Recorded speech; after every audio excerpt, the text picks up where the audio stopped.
So may I come in? Yes, please. Have seen Mr. Pence. Good morning. Good morning. So, Mr. Parijat, Yes, sir. you did ME, Mechanical Engineering, eh? Yes, sir. From where? Sir, from Guru Gobind Singh Indraprastha University, it has a college affiliated to it called MEIT, Maharaja Agrawal Institute of Technology. Okay, yes. And I have done it from Good, there. good. And you had your optional subject anthropology. Anthropology, yes, sir. You completed your ME in 2018, Yes, sir. and now is 2023, Yes. almost done. So what were you doing in between? Sir, I aspired for different jobs in between. Firstly in 2018 itself, I cleared the CAPF examination. Okay. But then I was rendered medically unfit, which took it to 2019. And then from then on, I tried to clear the UPSC Civil Services examination. I have appeared for the mains twice and interview once. Okay. And in between, I also tried to clear the BPSC and UPPCS examinations. Although I could not clear through the BPSC UPPCS examination, but I got cleared to the BPSC examination this year. Yes. So right now, where are you? Sir, I am living in Mukherjee Nagar itself. Mukherjee Nagar. Indra Vikas. Okay. तो जैसे आपने बताया documentary making is your hobby. So documentary watching. तो किस तरह की documentary, what type of sir ऐसा मेरा कोई ऐसा स्पेसिफिक नहीं है. ठीक है, मुझे मतलब जिसका मुझे टाइटल अच्छा लगता है वो मैं देख लेता हूँ. जैसे मैंने कल जो देखी है वो एक बॉर्न इन ब्रॉथल करके एक डॉक्यूमेंट्री है. तो मैं देख तो पहले भी रहा था, उसको मैंने बहुत दिन से रोका हुआ था, तो मैंने सोचा देख लेते हैं ऐसे, तो मैंने कल वो देखी है. तो ऐसा कोई स्पेसिफिक नहीं है कि कौन सी देखूंगा. अच्छा, एक डॉक्यूमेंट्री इजराइल के ऑपरेशंस पे बनी थी. सर नहीं जानना मुझे. ओके, अच्छा. आप ये बताइए, आप मतलब इंजीनियर होके you can go to your field also, है ना, but you choose civil services. Why? So because civil services has something that other jobs do not offer. Firstly, I tried civil services was not my first preference. My first preference was defense forces. I went for the SSB 17 times, but I could not clear that too. So the next thing I could go for was civil services because I love uniform jobs, and hence my job preference are also in that same sequence from DSP to others. मुझे बताइए, you told me that you have appeared for this exam, you have appeared for this exam, and you qualified preliminary stages in many exams. Yes, sir. But what were the reason you think that you didn't clear final stage? Sir, maybe it was some lack of practice or something. Personally, I feel that a bit of luck and more of lack of practice. क्योंकि 17 times में तो गजनवी ने भी मतलब कर दिया था काम, है ना. तो थोड़ा मुझे लगता है. अच्छा, ये बताइए, चिड़ियाघर जानते हैं आप? चिड़ियाघर, जू, जी सर. क्यों बनाया जाता है जू? व्हाई वी मेड जू? सर, ex situ कंजर्वेशन के लिए बनाया जाता है. दो टाइप के कंजर्वेशन होते हैं, इन situ और ex situ. तो जू एक टाइप का ex situ कंजर्वेशन वो स्केप होता है. अच्छा, तो ex situ कंजर्वेशन स्केप होता है. तो आपको नहीं लगता कि कंजर्वेशन करना, किसी को कैप्चर करके, अनइथिकल है?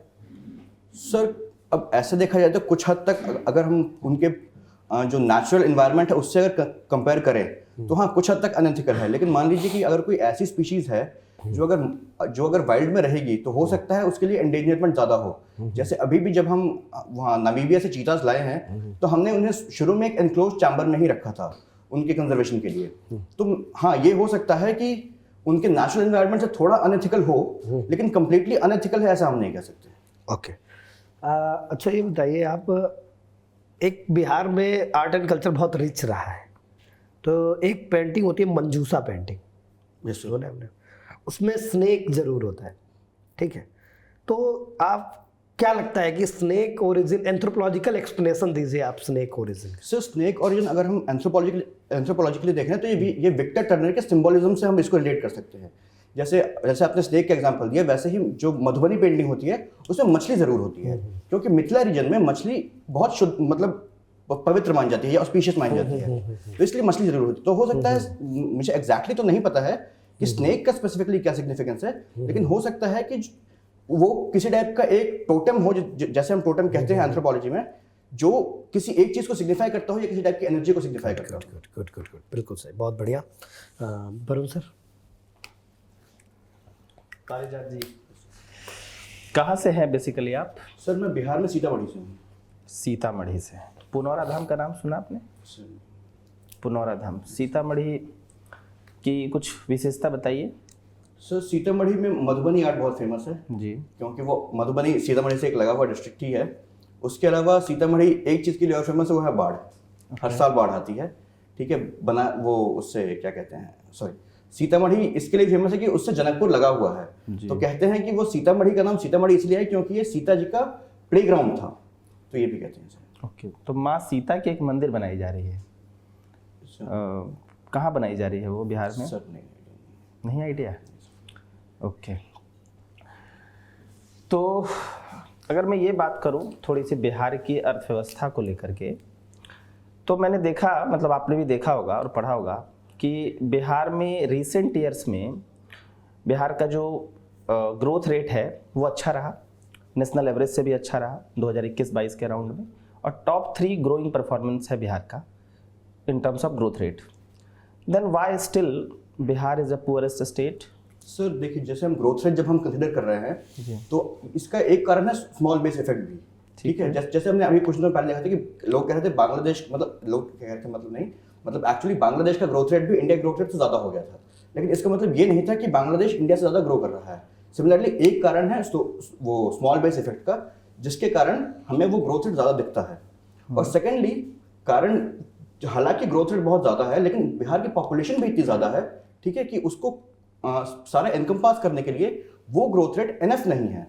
जैसे अगर इंडिया की बात करें तो हम कह रहे हैं कि हमें 5 ट्रिलियन इकोनॉमी बनना है, लेकिन जो ग्रोथ रेट हमें इस पॉपुलेशन पे चाहिए एक डेवलप्ड सोसाइटी बनने के लिए, developed society as an egalitarian society बनने के लिए, तो वो हम अचीव नहीं कर पा रहे हैं। ओके, तो क्या बिहार में आपको लगता है कि जैसे आप कह रहे हैं केवल कि population is the main reason? Population is one of the main reasons, और कोई जो बड़ा रीजन आपको दिखता हो? लेकिन ये चीज है कि everything can be linked then to population. अगर जैसे हमारे पास इंफ्रास्ट्रक्चर की कमी है, ठीक है, तो हो सकता है कि हमारे पास अगर पॉपुलेशन थोड़ी कम होती तो इंफ्रास्ट्रक्चर की कमी हम पूरी कर पाते। लेकिन इतनी ज्यादा पॉपुलेशन है, मतलब not to demean that, but क्योंकि पॉपुलेशन ज्यादा है इसीलिए हम वो सारे इंफ्रास्ट्रक्चर और सोशल नीड्स हम पूरी नहीं कर पा रहे हैं, जिसके कारण हमारा सोशल कैपिटल डिक्लाइन हो रहा है। तो उस वजह से डेवलपमेंट थोड़ा हॉल्टेड है।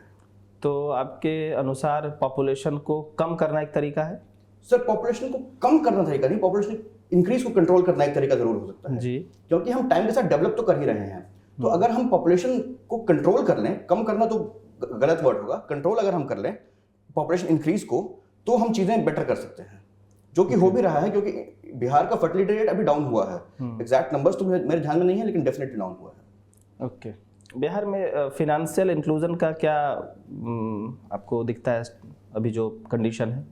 सर बिहार में फाइनेंशियल इंक्लूजन अगर हम सेंट्रल गवर्नमेंट लेवल बात करें तो जैम ट्रिनिटी और पीएम किसान से काफी ठीक हुआ है, लेकिन एज सच बिहार का स्पेसिफिक स्कीम कोई मुझे आइडिया है नहीं, तो इसलिए। ओके, जीविका दीदी का नाम तो आपने सुना होगा शायद? हाँ सर, जीविका दीदी का नाम मैंने सुना है, तो उससे भी आप उसको सोच सकते हैं। डेफिनेटली। ओके, बस एक लास्ट सवाल पूछूंगा, फिर सर आपसे पूछेंगे कि हम लोग ये अंतर्राष्ट्रीय संबंध में ये पढ़ते हैं कि 32 दांतों के बीच एक जीव है इजराइल, ऐसा क्यों बोलते हैं हम लोग? सर ऐसा इसलिए कहते हैं क्योंकि जहाँ इजराइल मतलब जहाँ इजराइल का लोकेशन है वहाँ आसपास सारे मुस्लिम कंट्रीज हैं।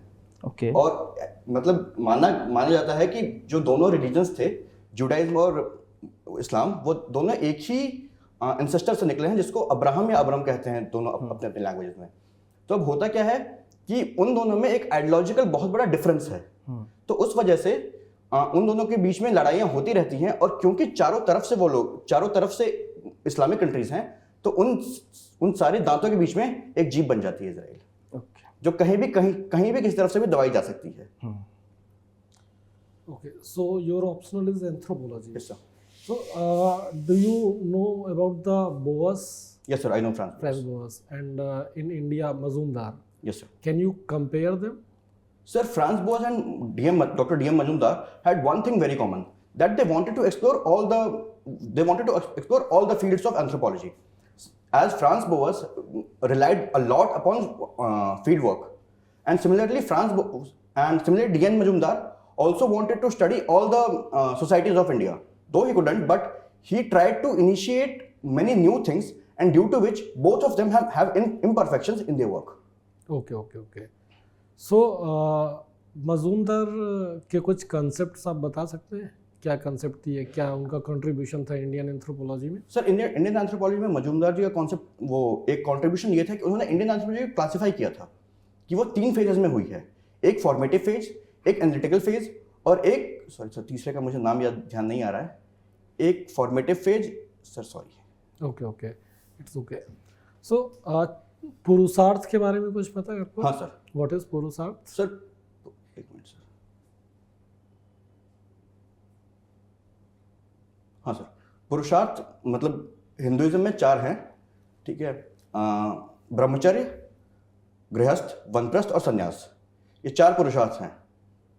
तो ये चारों पुरुषार्थ स्टेजेस ऑफ लाइफ को डिफाइन करते हैं, जहां ब्रह्मचर्य में we have to stay ascetic and gain knowledge. In grihasth, we have to lead a family life. In vanaprastha, we have to sacrifice things that we have attained during the grihasth and brahmacharya time, and during the sannyas time, we have to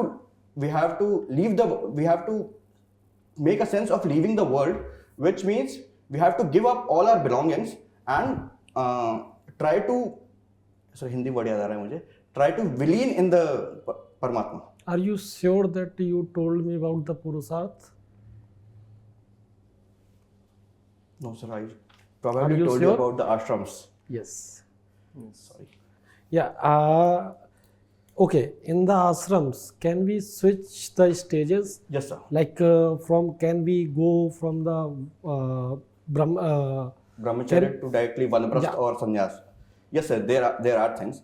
For example, if we take sadhus these days, sadhus from any time, they do not have a grihastha ashram, but they do have a vanaprastha ashram. And one thing important about grihastha ashram is that all the 4 varnas need to have a grihastha ashram, which shows that human has always been an entity which has to reproduce and give rise to new lives.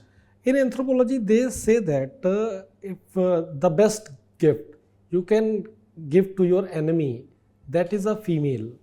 How much true it is? Sir, it is true in anthropological sense, as it is said that if you don't marry outside, you die outside. So if you are giving a female to your enemy, which means you have built a new relation with the enemy, and hence the feuds that may have happened do not happen. It happens between Zuni and I do not remember the other name. It happens between those 2 tribes. Can you give any example from the ancient history where some ruler married to an enemy daughter? Sir, for example, Chandragupta Maurya married Helena, who was a daughter of Seleucus Nicator. So that way we can do that. Okay okay अच्छा, एक question, एक का answer और बताइए। आपका कोई childhood का कोई ऐसा इंसिडेंट जब आपने लीडरशिप रोल प्ले किया हो जो आपको याद हो? सर ऐसा चाइल्डहुड का तो नहीं याद आ रहा है। पूरी लाइफ का कभी भी? हाँ सर, डेफिनेटली। सर मैं प्लेसमेंट हेड था अपने कॉलेज में, ठीक है। तो हुआ ये कि जब मास रिक्रूटर्स आते थे तो बहुत सारी भीड़ हो जाती थी, क्योंकि प्लेसमेंट के लिए मास रिक्रूटर्स में लगभग 900 साढ़े 900 बच्चे सेम डे बैठते थे। तो सर उस टाइम उनको मैनेज करने में वो उसमें लीडरशिप रोल निकल के आता था बाहर। ओके ओके अच्छा, आप ये बताएं कि आप यहाँ पे इंटरव्यू दे रहे हैं, तो why should commission hire you?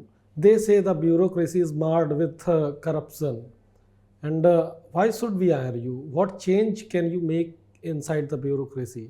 Sir, for that you need, what I would tell you that I have 3 basic things that I have relied upon all my life. One is punctuality, second is hard work, and third is integrity.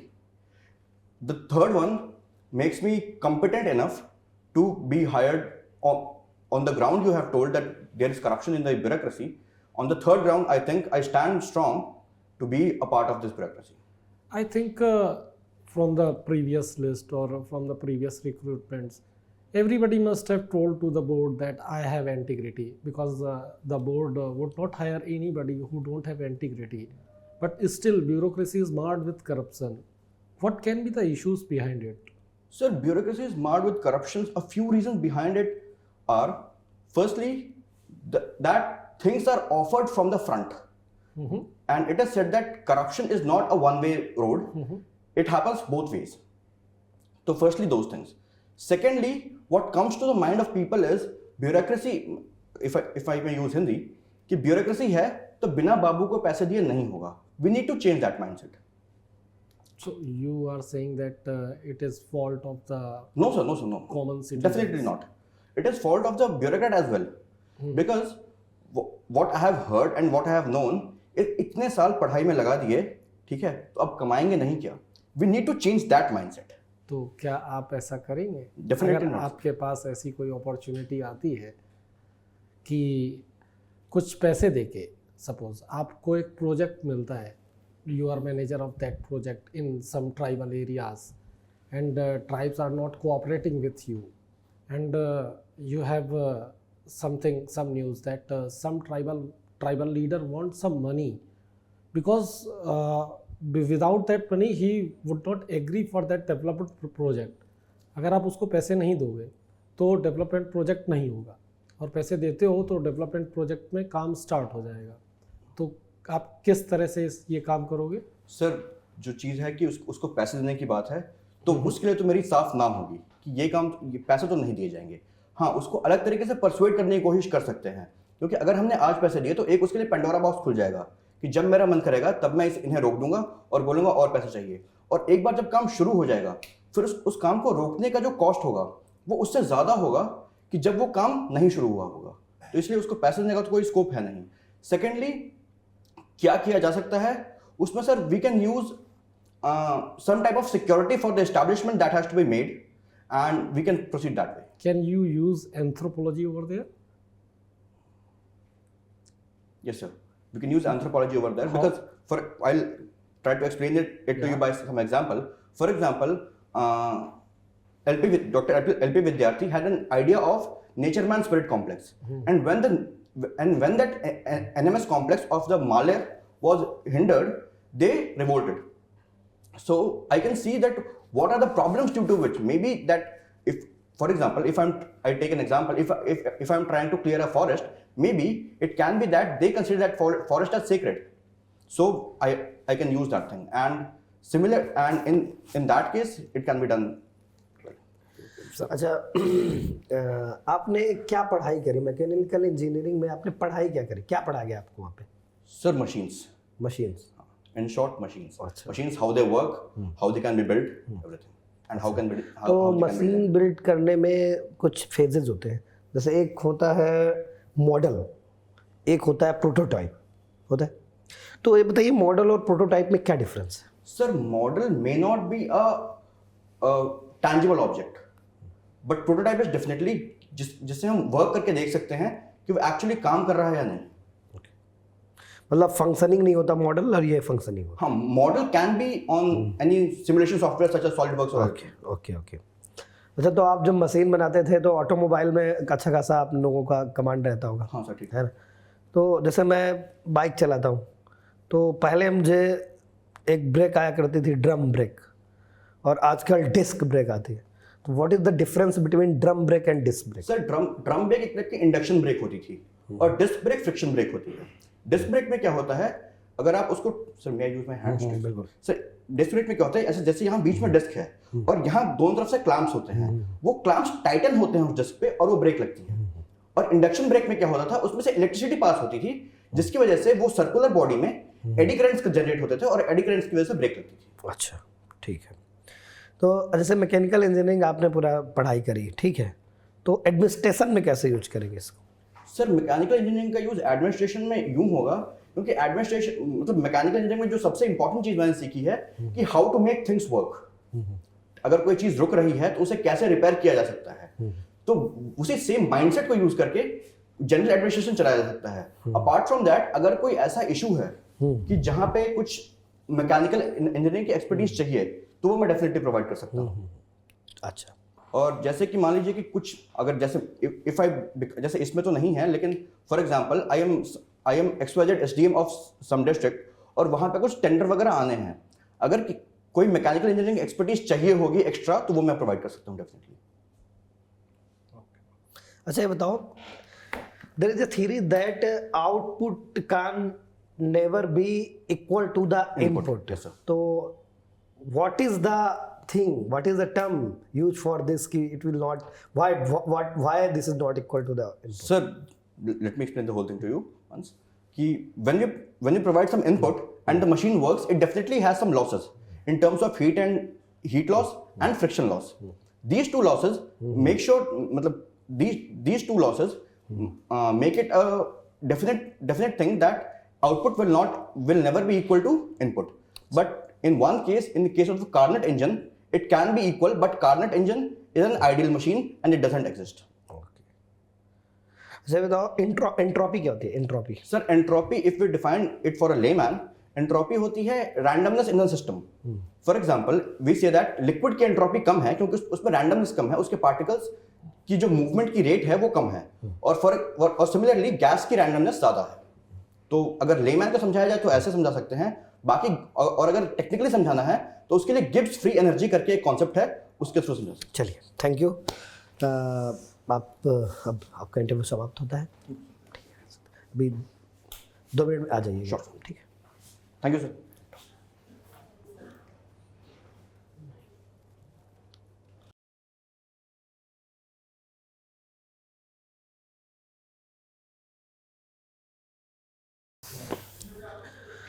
देखो आपका overall तो मेरे को बढ़िया लग रहा है, ठीक है, और आप बोल भी अच्छा रहे हो, कॉन्फिडेंस भी अच्छा है, कोई इशू नहीं आएगा। मेरा जो अभी तक का अनुभव है बीपीएससी में, मैंने एक स्टूडेंट थे, राम नाम था उनका, राम सिंह यादव, उनको बोला था कि you will get highest, he got all time highest 112 marks उस टाइम था उसका 120 में। तो आपके लिए भी मैं यही कहूँगा, आपका बढ़िया मार्क्स आएगा, बट सर की तरफ से कुछ कमेंट है उनको, और जो सर की तरफ से हो उनको इनकलकेट करो। मुझे लगता है आप घर नहीं गए हैं क्या बहुत दिनों से? सर नहीं, एक्चुअली हुआ यह है कि जो मेरे पेरेंट्स हैं उनकी ट्रांसफरेबल जॉब है। ओके। ठीक है, तो मैं जगह जगह तो रहा हूँ, लेकिन वो मतलब गांव जाना वो साल में एक बार हो पाता था, अभी तो वो भी नहीं हो पा रहा है। तो मेरा आपको यही सजेशन है कि लास्ट 6 मंथ का कम से कम जो बिहार गवर्नमेंट ने जो भी इनिशिएटिव लिया है, और स्पेशली आपका जो होम डिस्ट्रिक्ट है वहाँ पर जो स्टेप्स लिए गए हैं, जैसे पुनौरा धाम एक बहुत ही फेमस जगह है आपके यहाँ। सर नाम तो सुना था, लेकिन मुझे ये लगा कि अगर इसके बारे में और कुछ पूछेंगे मैं बता नहीं पाऊंगा। हाँ, तो इन सब चीज़ों को थोड़ा सा अपने घर के, क्योंकि बीपीएससी आप दे रहे हैं तो बिहार से रिलेटेड सवाल आपसे पूछे जाएंगे, ठीक है, तो आप बिहार स्टेट से रिलेटेड, एग्रीकल्चर से रिलेटेड, तो उस पर फोकस थोड़ा सा आप कर सकते हैं। अच्छा, बात बाकी ओवरऑल कुछ चीज़ मैं और बताऊँ आपको, जैसे कुछ जवाब आप देते हैं, जैसे इथिकल अनइथिकल पे जब भी पूछा जाए तो 2 ही पैरामीटर है, deontology and teleology. You all know this.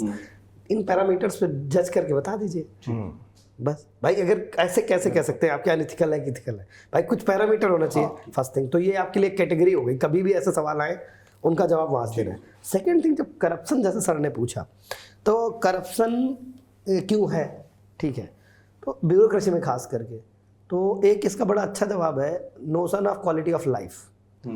Actually people think that if they will be corrupt then their quality of life will be increase, ठीक है, तो हमें इस नोशन को बदलना होगा। और मैं आपको बताऊं, इस नोशन को बदलने में एडुकेशन का, अवेयरनेस का बहुत बड़ा रोल है, एडुकेशन का, अवेयरनेस का। तो quality education from the Inception, family में, स्कूल्स में, है ना, और ये बात बताई जाए एग्जाम्पल के थ्रू। जैसे आप अगर कहें कि अगर मैं इन लोगों को ये समझाने में ट्रेनिंग मॉड्यूल में सफल हो जाऊं कि corruption at the end will kill you, है ना, जैसे मान लो यू आर, मान लो suppose I am a doctor या आई एम IAS ऑफिसर, ठीक है, IAS ऑफिसर, अब मैं करप्ट IAS ऑफिसर हूँ, मेरे को लग रहा है करप्ट हूँ, तो I can't expect honesty from people in front of me. तो मेरा दूध वाला भी करप्ट है, तो वो मिला के लाएगा। अब मिलावट में मेरे बच्चे को, मैंने क्या सोचा था कि अच्छा इलाज करा लूँगा बच्चे का, अच्छा स्कूल दे दूंगा बच्चे को, यही सोचा था मैंने। तो जब मिलावटी दूध पिया उसने, तो क्या हुआ, बीमार गया डॉक्टर के पास, डॉक्टर भी करप्शन से आया था, तो उसने गड़बड़ इलाज किया, बच्चा मर गया। अब मैं गया पुलिस के पास, वो भी करप्ट था, तो वहाँ पे सही शासन वो नहीं मिला मुझे। फिर मैं गया कोर्ट में, वहाँ भी करप्शन। भाई अगर मैं करप्ट हूँ तो मुझे फिर करप्ट ही मिलेंगे। इसको अगर हम प्रूफ कर पाए तो एट द एंड जो मैं क्वालिटी ऑफ लाइफ का नोशन सोच रहा था, वो हमारा क्वालिटी ऑफ लाइफ उसमें डाउन हो रहा है। अगर मैं ये समझा पाऊँ किसी तरीके से, It's a very tedious and very tough process. हाँ ना tougher than saying. Lip service अलग चीज़ है. तो हमें इस चीज़ को इस तरह से अगर हम कभी बोलेंगे ना तो एक आधा जवाब हमारा थोड़ा प्रैक्टिकल भी लगता है और सामने वाले को भी ठीक लगता है कि यस बंदा समझ रहा है चीज़ों को. बाकी तो ठीक है. थोड़ा सा इंडियन थिंकर्स के बारे में रिवाइज कर लेना. सर मैं पुरुषार्थ और आश्रम में पता नहीं कैसे हाँ, confuse वो एक्चुअली बहुत कन्फ्यूज़न होता है.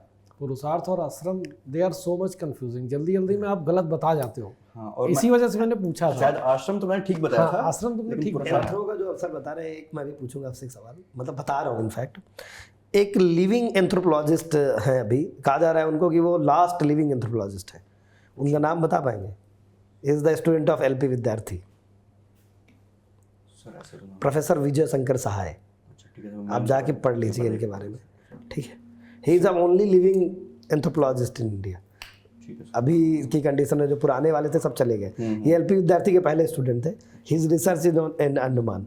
तो आप डालेंगे he was HOD of the university, Allahabad university anthropology department, and he is also professor emeritus in Ranchi university and anthropological survey of India में भी वो रहे. और still recently I met him in Delhi only. ठीक है. तो आपका करीब 20 से 25% इंटरव्यू एंथ्रोपोलॉजी पे होगा बिहार में. ठीक है सर. वो मैं एक बार ब्रशअप कर लूँगा. और इंडियन ये जितना भी सोशियो कल्चरल है ना, जैसे- बहुत चल रहा है आज के जैसे टोटम वाली जो बात वो बताई, जरूर बात वो सही है, लेकिन हम जैसे हमें भी पता है कि भाई कहीं कुछ चीज़ आई तो टोटम से ही आएगी, सिंबॉलिज्म है, बट उसको हमें और प्रैक्टिकल आई कैसे वो वाला बताना है. जैसे मैं आपको स्नेक का बताऊं तो मतलब मेरी समझ बता रहा हूँ. मैं एंथ्रोपोलॉजिस्ट नहीं हूँ, मुझे एंथ्रोपोलॉजी आती भी नहीं है. सर का विषय रहा है, मेरा तो रहा भी नहीं, बट मैं बात करता हूँ लोगों से. तो जैसे स्नेक बिहार में क्या था, earlier Bihar was a forest area, है ना. Then people human introduce there and they cut down the forest. The many species come और snake is also came out from the forest. तो first time they got feared whence bite, तो they started worship, and that's why this come to the our paintings and our worshipping system. ठीक है. Good all the बाकी best. हो अच्छा है जाएगा, आपका. हो जाएगा. तो आप एक्सपेक्ट करो आपका लिस्ट में नाम होगा. लिस्ट में तो नाम होना ड्रेसिंग चाहिए. वगैरह ऐसे ही चला जाऊंगा. अरे बहुत सूट पहनने बढ़िया, की जरूरत बिल्कुल है. बिल्कुल कोई दिक्कत नहीं. कब किस डेट पे होगा? 11th को है. 11 जनवरी हम्म. जा सकते हो ऐसे ही, लेकिन और थोड़ा बढ़िया से कपड़े पहनना. हाँ नहीं सर, वो मैं बिल्कुल बढ़िया से. और अगर देखो जनवरी में है तो ऊपर सूट अगर डाल सकते कोट हो, है तो है डालो. ना. देखो लुक तो देता ही है कोट, और मौसम भी है. हाँ सर, मैं ये सोच रहा था कि अगर जैसे प्रॉपर सूट की बजाय अगर ब्लेजर डाल लूँ सिर्फ, तो यार थोड़ा ना फॉर्मल मीटिंग लाइफ का सबसे इंपॉर्टेंट टाइम है. जैसे मेरी शादी थी तो मैं शेरवानी नहीं पहन रहा था. मेरे को लग रहा था मेरी हाइट कम है, लेकिन जब मैंने पहना तो अच्छा लगा. लिटरली अगर मैं ना पहनता तो इतनी प्लेन साथी हो जाती कि मुझे मतलब लिटरली अभी लाइफ का बड़ा इंटरव्यू है तो कोट डालो. ठीक है सर. है ना, मजा आएगा. ऑफिसर यार, ऑफिसर हमारे और स्टाफ में कोई अंतर नहीं है, सिर्फ ड्रेस का अंतर है. मैं शुरुआत में जब गया अपने ऑफिस तो मेरे बॉस ने मुझे देखा, मैं बहुत चिल टाइप आदमी था, मतलब बाल ऐसे जा रहे हैं, ऐसे पहन के चले जा रहे हैं, तो मैं नॉर्मल जूते, स्पोर्ट्स जूते पहन के चला जाता था ऑफिस. तो बॉस ने एक दिन बुलाया, बोला मैं तुम्हें इंटरप्ट नहीं कर रहा क्योंकि सरकारी आदमी को कर भी नहीं सकते आप, और ड्रेस में क्या रखा है, लेकिन हमारे और प्यून के बीच में फर्क ही जूतों का है. तो गो देयर, है ना. कुछ लोग ऐसा सोचते हैं तो हम क्यों उनको ऑफेंड करें. और सर एक चीज़ और पूछनी थी, ये जो मेरा गैप का जस्टिफिकेशन है ये ठीक है या और- ठीक है या और कुछ इसमें बिल्कुल ऐड करें? ना ना ना, पूरी ईमानदारी भी दिखती है उसमें. और गैप है कहाँ, आप ओवर द पीरियड उस प्रोसेस में थे ही, है ना. अब ये बताना कि फेल्योर मेरी बहुत हुई सर, तो जैसे मैंने पूछा था कि तुमने नहीं या ज़्यादा फेल हो गए तुम, है ना. इतना बार कौन फेल होता है यार. तो आप ये कह सकते हैं कि sir yes no doubt, but मैं सर इसको पूरा पॉजिटिव देखा. हर बार मेरे अंदर भी डाउट आता था कि why I am getting failed every time, but मुझे ये लगता था कि यार फेल होने से ज़्यादा ज़रूरी लगा वो दोबारा उठना, और मैं आज के आपके सामने मतलब हर चीज़ को पॉजिटिव पे ले जा रहा ठीक है सर. है. Definitely. Good. Okay, thank you sir. All the best. Thank you sir.